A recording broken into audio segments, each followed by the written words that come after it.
Hey, Jeremy here from sportsmarketingmachine.com. Today we're going to talk about 4 marketing terms that you should know. So if you're a marketing director or in charge of driving ticket sales to your sporting events and potentially are running digital marketing ads, these are 4 terms that are very important to you and will help you understand if you're doing a great job or what metrics you should be looking at. So let's take a look at the first term. First term is customer acquisition cost.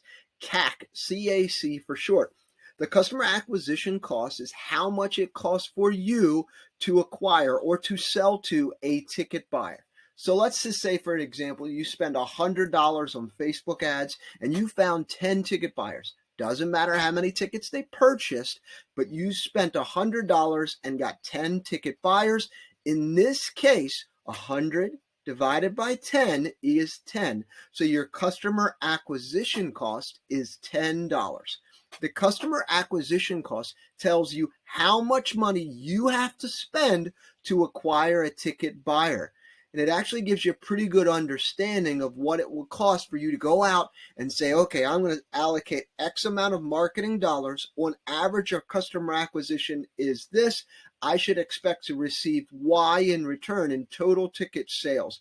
This gives you a pretty good starting point to understand, but the only way to be able to do this is to track your numbers as you're running marketing ads, specifically on Facebook or Google or TikTok or Instagram or any of those.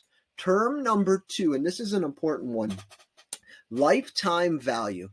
What this means is think about how much money a fan is worth to your team or your organization over a lifetime. And your lifetime could be 10 years, could be 5 years, could be 3 years. Doesn't make a difference, whatever you choose it to be, but you just have to come up with a specific metric for that.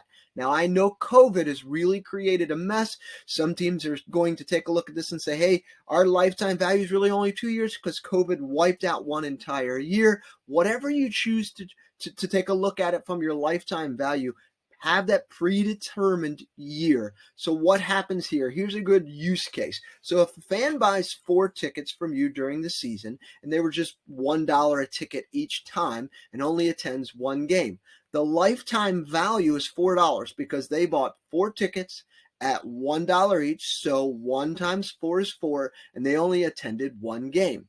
If they attended 2 games and bought 4 tickets that time as well, same formula, $4.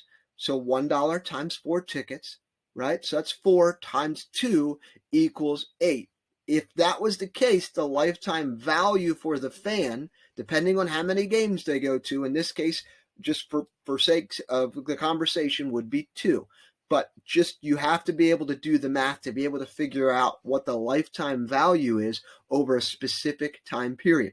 Why is this important? Helps you understand how valuable each customer is to your business, to your organization over a specific long period of time. It also gives you an opportunity to think about knowing that, hey, if we're going to hit X amount of attendance each year, and this is what we should expect to receive as a lifetime value from each of these fans, here's what we could potentially expect the next year if we keep at our pace of the lifetime value.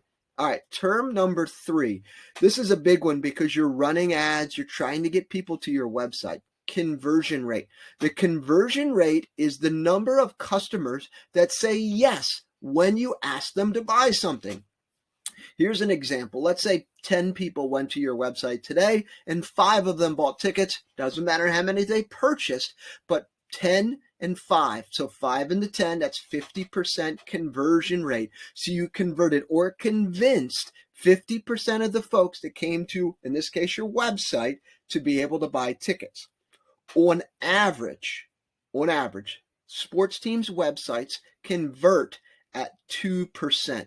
So if you had 100 people come to your website, only about 2% are actually buying tickets. You're getting a lot of traffic to your website, but only about 2% are actually buying tickets. This is sports. Outside of sports in the World Wide Web, it's actually worse for a lot of organizations, and it's less than 1%. So you may think 2% is really bad, and in the big picture, 2% really isn't that great, but it's significantly better than a lot of businesses out there. But that 2% conversion rate is what happens on your website. More importantly, as you start to take a look at your digital marketing ads, you're driving folks to ticketing buying pages.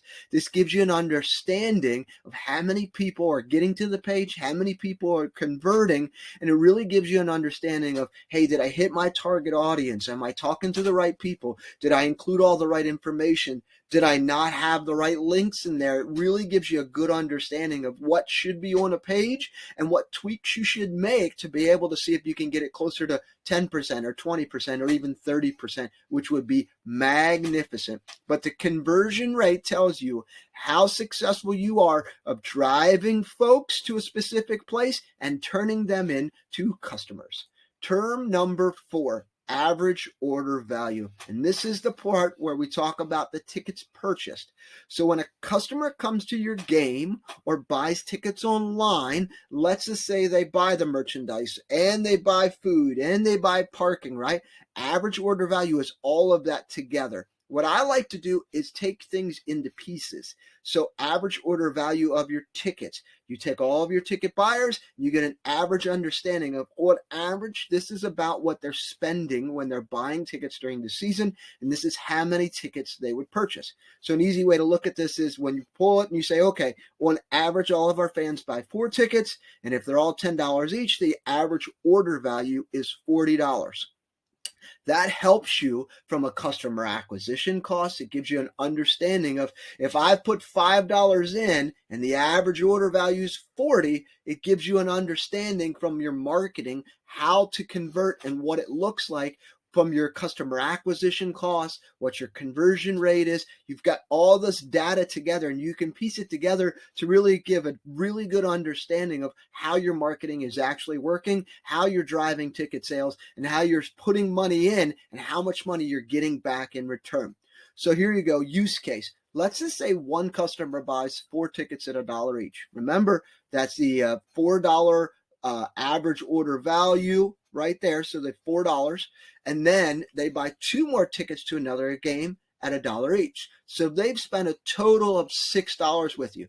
4 tickets at $1 plus 2 tickets at $1. So, and they have 2 games that they attended. So number of orders is 2. Therefore, the average order value would be 3. So they spent $6 on tickets and they came to 2 games. You divide it. That's their average order value. Average order value helps you understand how much you make on average from each transaction that you make when people are purchasing tickets. This is also important in the merchandise side of things. So you get an understanding on average.